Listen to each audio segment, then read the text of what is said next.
It's time to take a deep breath and quiet the mind. Every breath and thought was energy that brought us to our experience in this moment. We are going to exercise our beliefs in the possible. We will bend and create our own realities.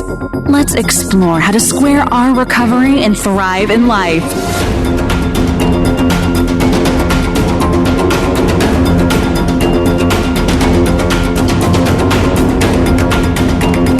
I welcome you to Recovery Squared Radio with your host, Steve Wofford. I am in Austin, Texas with my good friend, Jenna Jasso. Hey. Hey, I love your name. Such a cool name.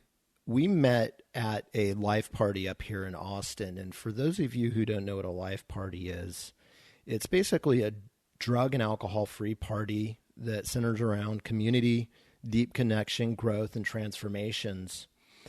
They're becoming somewhat of a trend in some of the major metropolitan areas. And she shared her testimony and her transformation. And when I heard her story, not only did I relate to some of the common things in our background, like the fact that she was an engineer, I was a software engineer, and you were a mechanical engineer, right? Yes.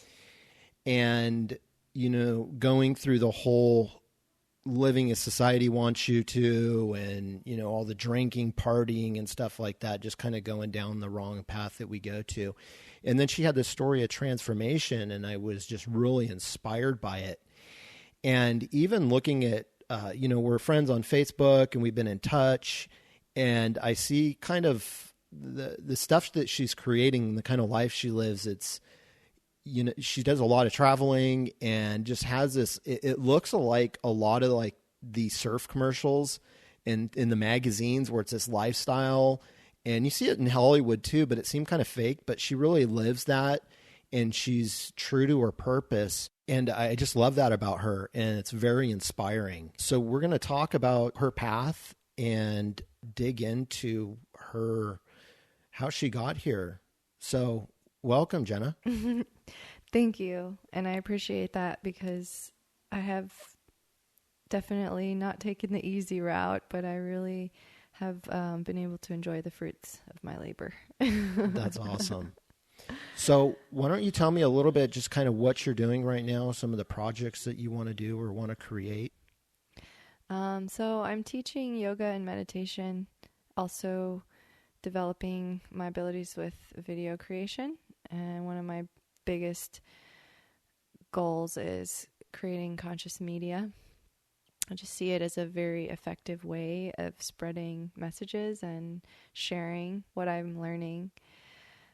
So with the yoga and meditation, especially meditation, is one of my greatest passions, and one of the things that I get the most out of just holding space with a group, each person leaving feeling more clear on who they are. I love that. I heard this afterwards, but same friends and that I met through Voice and Exit, which is like conscious conference, so to speak, on optimizing yourself. Put a link to Voice and Exit in the show notes. But one of the things that Jenna was involved in was a 2-hour meditation where she was basically on stage, but it was overlaying the EGG results of a neurofeedback device that was was a theatrical way for someone I basically was a meditating performer. I love that. With performance is not far from out of my reach. I've grew up and was a baton twirler and cheerleader. So I also performed in doing acro yoga. So I've actually been a performer, and that's been one of the ways that I've had an income since not being an engineer. So the experience at Voice and Exit was a really interesting combination of my abilities, because I'm also really well known around town for being a leader for peace, and a leader in bringing people together to meditate. So whenever they reached out to me, I said, well, I can't say no, because who else would do it? It just makes a lot of sense that it would be me due to Ohm the Dome. And Ohm the Dome is an experience that I've been helping organize since 2012. And I first got involved in 2011, but I took some time away from what was called MedMob at the time, which stands for Meditation Flash Mobs. They started in Austin, Texas, and eventually became a global movement, 800 plus cities around the world organizing group meditations once a month. And in Austin, we were doing that, but the one group meditation that everyone really gravitated toward was the ones at the Capitol. When we went inside, we had permission, and we had a representative that helped create that relationship and give us the permission to go into the Capitol and have a peaceful experience. So no protesting, which is, that's another form of groups that come into the Capitol to protest. We're just going in there. The last one we had in 2015 was over 1,000 people, and we just gather tightly. We sit at the bottom of the rotunda. Goes up about 6 or 7 floors, and there's a dome at the top, so that's why it's called Ohm the Dome. And the way that these domes were designed, it was made for this kind of toning. The acoustics in there are incredible. So we sit, and after about 20 minutes, we start to sound. And so we have a sound bath, or a group Ohm that doesn't just stick to Ohm. It kind of blossoms into just a beautiful choir of voices. And it's not a bunch of people who are professional singers. Everyone is just really opening their hearts and their voices to be expressed and open their channel. It's a very beautiful and healing experience. And I've always been, since I'm the main organizer for the experience, I sit at the very center, which is such an honor and such a magical experience. So there's a lot of photos of me meditating around the city and around Facebook and the internet, and meditation videos and things like that. So I was asked, will you be the meditating host for our Voice and Exit? Well, okay, sure. And it turned out that the first length of talks was a lot longer than I thought it was going to be. So about an hour into it, my knees were hurting a lot, and it really became a very special type of meditation that I never experienced before, because in most cases I can move and I can just adjust. But in this case, there was a speaker in front of me that everyone had their eyes on, and any movement I made would be a distraction. And I'm also the type of person that's very committed to whatever I'm doing. I bet. So no movement at all, and wondering, is anyone going to let me know when I get to move? When am I going to get to move? So that was a really cool experience to be a part of. I bet. Well, thank you for doing that. That's awesome. I remember that. I didn't know you then, but wow, I could imagine that takes you to a whole nother level, because I could not imagine like what your mind must have been going through. That's a long time. Mm-hmm. And unless you're practiced at it, so my hat's off to you. That's awesome. Mm-hmm. So you have this practice, and you're really involved in these community initiatives with yoga and meditation and kind of this conscious lifestyle, right? So what brought you to this way of living? I know that I went through my own hell to get to this sort of lifestyle. What's kind of your story?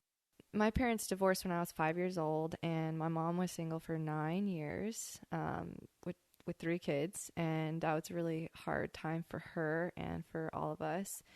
And what I learned most of all during that time was that she clearly was not prepared for that life. And she was expecting that there would always be a man that was going to take half of all of the expenses and responsibilities. So during those 9 years, she was very depressed, and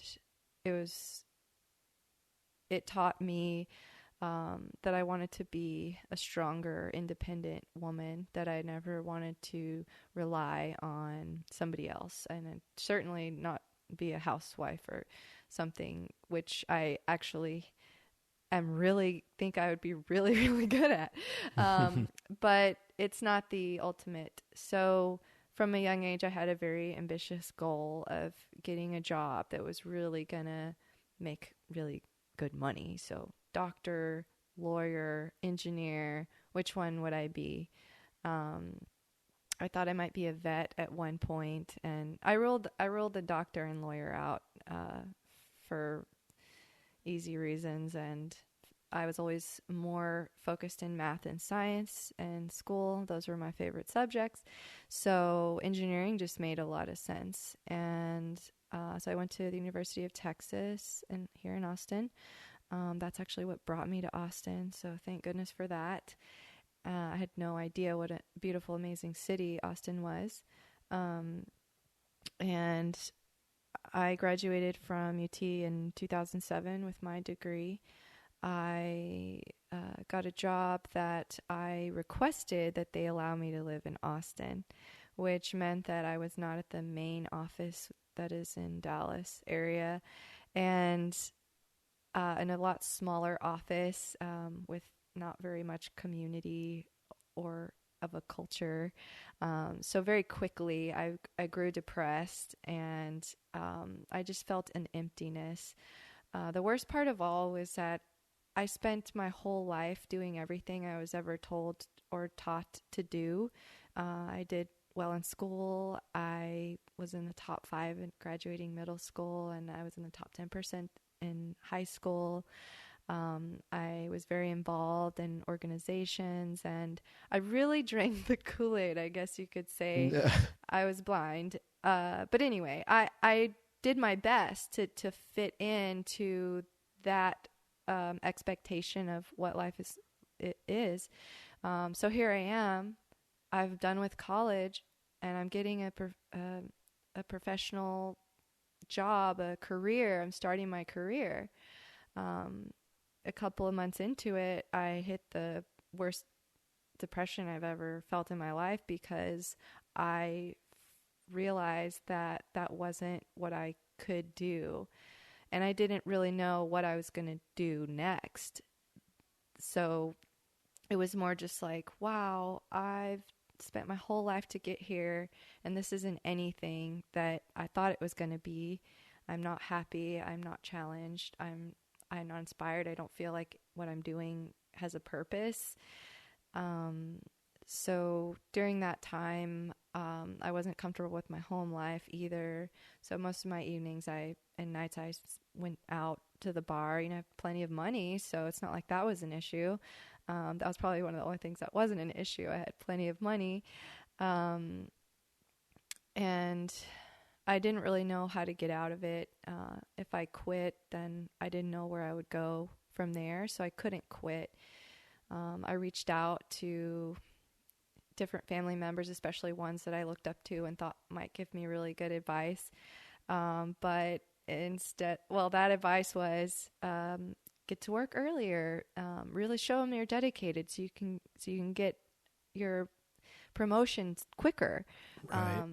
But there's no point. I don't care about getting promoted quicker. That I don't want to be in this environment, because one of the things I was experiencing in my job was just the lack of real relationship and authenticity between the people in the department, and all of the talking behind each other's back. And it didn't sit well with me. And I tried to bring these things up to my supervisor, and there were really a lot of issues with the dynamics of within our department, and it wasn't something I could just easily ignore. So I grew pretty unhappy, and eventually I was laid off in 2008. I guess you could say that's the year a lot of people lost their jobs, and at first it was really upsetting for me, but then I realized, well, because I said, but I'm the only one trying to improve the situation. You want to get rid of me?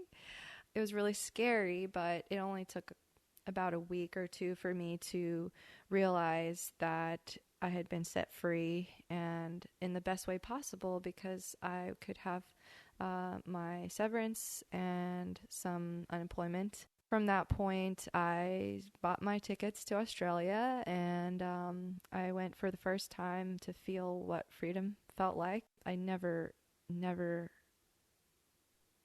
knew what freedom really felt like, because I had saved so much money with my engineering job, and money wasn't an issue, and every day was whatever I made it, and there wasn't a lot of planning. And so this experience taught me a lot about how life works when you're in the flow, when you're trusting, when you have an idea of what you want to do and you manifest it.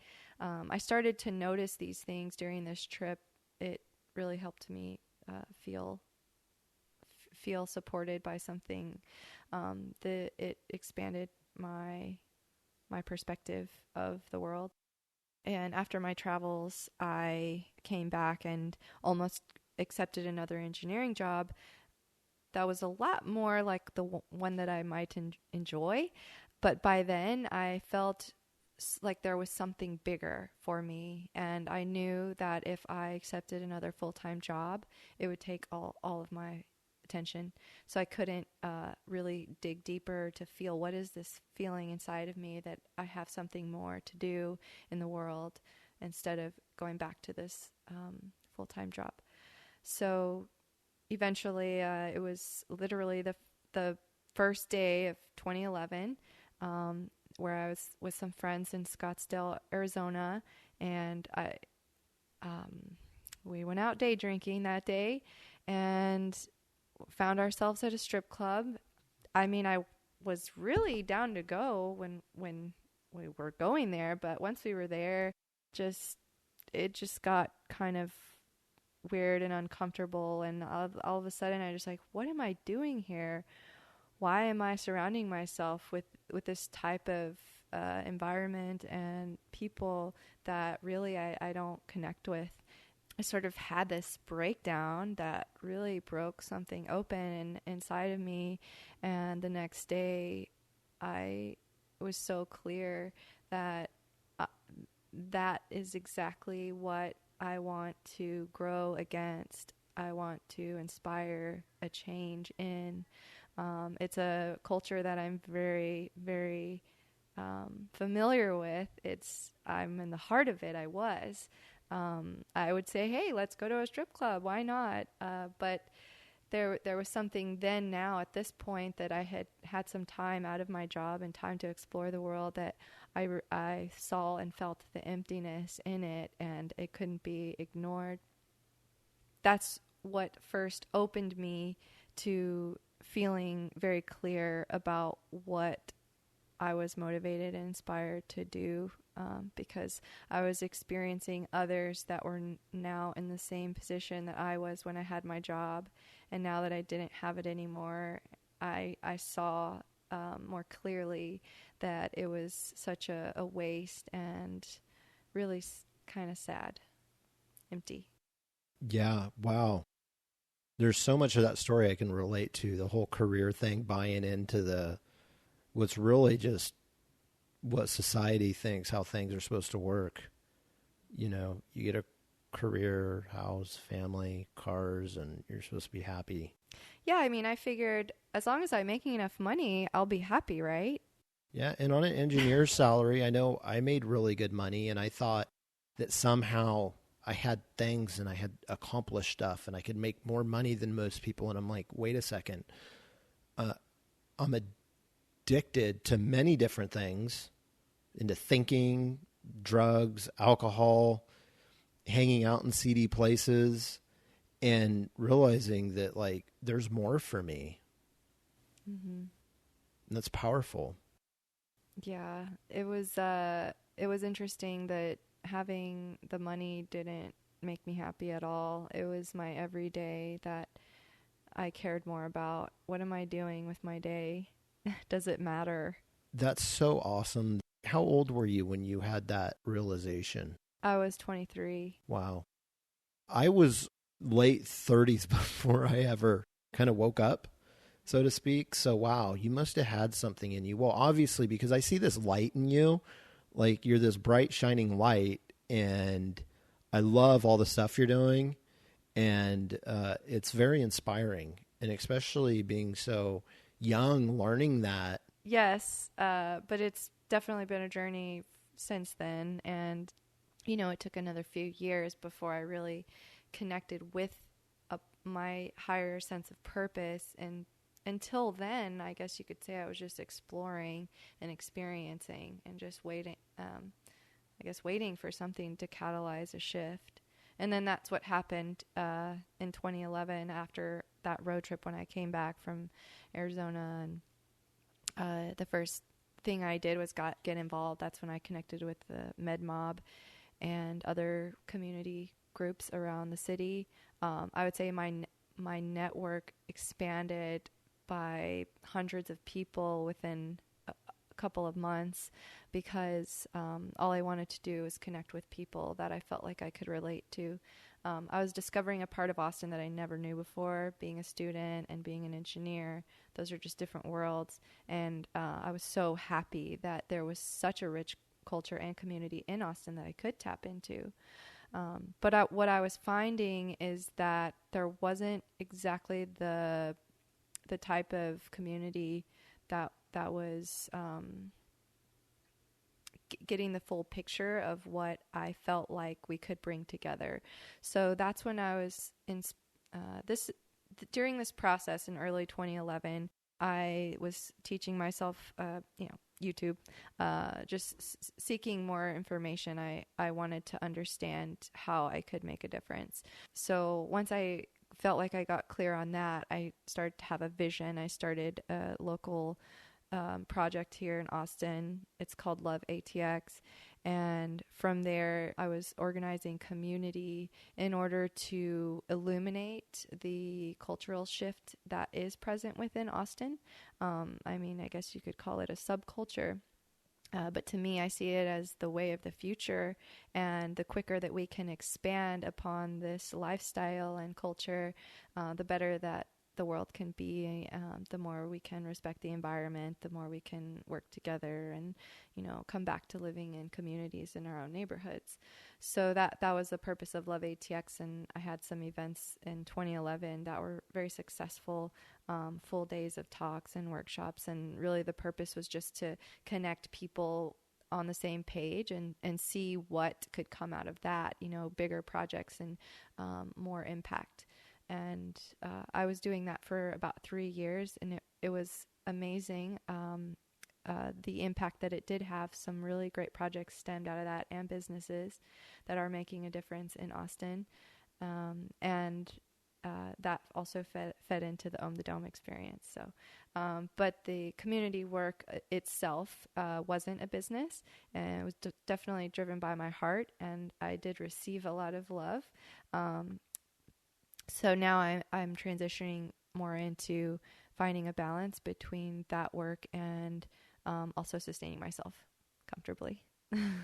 I love that. So one of the cool things about Austin, I think most of my podcasts have been recorded up here, interestingly enough. So Austin's a really neat place.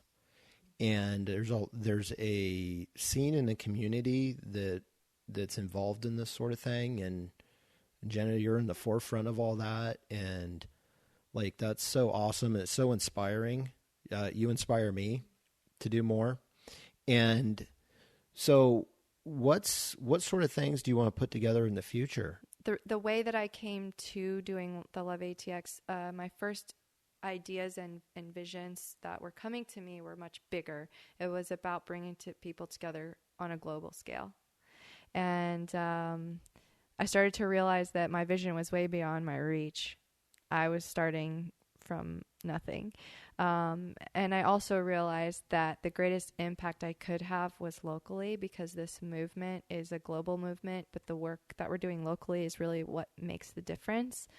So that's where I realized, oh, I know where I can start here, right here in my front yard, and, starting a garden in my front yard. And the values around this cultural shift with Love ATX is local, healthy, creative, conscious, and sustainable. And so where I'm going, it's really just a new iteration or another version of the same work. That work has been in the community. Community work doesn't tend to be a place where you can, charge people a bunch of money, because it's really more about creating space for healing and for connection. But I am formulating ways to inspire and teach this way of living: local, healthy, creative, conscious, sustainable. So I have my own website, and I've had it since 2010, and I've used that as a place to share my experiences and encouragement for other people who are going through the same type of transformative experiences. This process of transformation is not easy. It's kind of a full-time job even. Changing the way you live is an everyday, every moment thing, whether it's an emotion or an interaction with a person, or how going to the grocery store and being conscious of how many packaged products you're buying and how regularly are you buying them, and just so many little things. So changing myself in my own life first, but with that, really creating ways to share this understanding with others, and kind of as though I'm using my own life to work through the difficulties, so that when I share it with somebody else, it's something they can really take in. Because I realized that somebody who's working a full-time job right now with kids doesn't have the time I have, that I'm taking to go through some of this and learn, look into, research. So I feel that that's the gift that I have to give, is what I learn, and finding easy ways to implement new habits. And what I'm most passionate about is encouraging more sustainable living practices. I love that. Truth be told, one of the reasons I'm doing this podcast is because on my journey, when I was working a full-time job, I was very conflicted with how much personal development time I had. And I had so much work. And one of the lies that we're taught is that, you have to get on the hamster wheel. They don't want you taking care of yourself, because when you take care of yourself, you have real freedom. I mean, I have my boys with me right now. You might hear them in the background a little bit. We're recording a podcast. We had to drive here, but I want to do this all over the world, and I'm creating a business out of doing this and serving the world. And so I have a lot of respect for what you're doing and being true to your purpose. You're awesome. And your website is? It's my name, JennaJasso.com, JennaJasso.com. I'm working on creating video content along each topic. So there will be things like guided meditations, videos on a nice way to start your morning with some movement and breathing,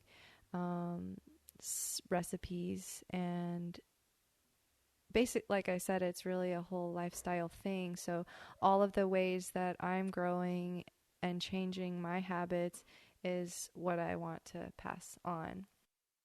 I love that. So yeah, check out Jenna's website, and to learn more about what she's doing. I know she's inspires me, and I love all the work you're doing, and I appreciate you so much for coming on the show. And I have one more question for you. If there is one thing you could do to square your recovery, what would that be? My best healing tool and place where I go to be home again is always outdoors, under a tree, near a river, hopefully both. There's a language in nature that speaks to me. And every time I feel like I don't know what to do, I go outside and a bird reminds me, or I put my face so close into the grass that I can see a bug that, I wouldn't see otherwise. And maybe looking in toward the sun with my eyelids closed, there's always a message there. The water is one of my favorite teachers, and because it has no resistance and it flows and it's always ready for whatever's coming. Nature is my answer. I love that too. That's definitely part of my ritual and one that I want to connect to more. So I have a lot to learn from you. So thank you so much for coming on the show. I think You're very awesome. welcome. I appreciate having an opportunity to share my voice. It's all I enjoy. That's all the work's for, right? And sometimes it's not always easy to know where are those opportunities, and being asked to share my story, which is where I met you, was also a great honor. So thank you very much for having me here. You're welcome. Thank you. I love my talk with Jenna and find her so interesting.